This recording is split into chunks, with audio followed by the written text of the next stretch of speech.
நீங்கள் பார்த்து கொண்டிருப்பது நியூஸ் 21 செய்திகள். தமிழ்நாடு செய்திகளை உடனுக்குடன் தெரிந்து கொள்ள நியூஸ் 21 செய்திகளை பாருங்கள். மேல் சிறுப்பாக்கம் கிராமத்தில் அமைந்துள்ள ஸ்ரீ மாரியம்மன் ஆலயத்தில் புனவர்த்தன அஷ்டபந்தன மகா கும்பாபிஷேகம் வெகு விமர்சையாக நடைபெற்றது. திருவண்ணாமலை அடுத்து மேல் சிறுப்பாக்கம் கிராமத்தில் அமைந்துள்ள ஸ்ரீ மாரியம்மன் ஆலயத்தில் ஊர் பொதுமக்கள் முன்னிலையில் புனராவர்த்தன அஷ்டபந்தன மகா கும்பாபிஷேகம் வெகு விமர்சையாக நடைபெற்றது. மற்றும் சிவாச்சாரியர்கள் கணபதி பூஜை, விக்னேஸ்வர பூஜை, இரண்டாம் கால யாக பூஜை உள்ளிட்ட யாக பூஜைகளுடன் கலசங்கள் கொண்டு மாரியம்மன் கலசாபிஷேகம் மற்றும் மூலவர அம்மனுக்கு சிறப்பு அலங்காரத்தில் தீபாரதனை காண்பிக்கப்பட்டது.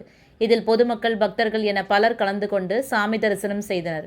மற்றும் ஊர் பொதுமக்கள் மற்றும் முக்கிய பிரமுகர்கள் கலசங்கள் கோவில் நிர்வாகம் வழங்கப்பட்டது. மற்றும் திரளான பக்தர்கள் கலந்து கொண்டு ஓம் சக்தி பராசக்தி அம்மா கோஷங்களுடன் மகா கும்பாபிஷேகத்தில் கலந்து கொண்டு பக்தர்கள் சாமி தரிசனம் செய்தனர்.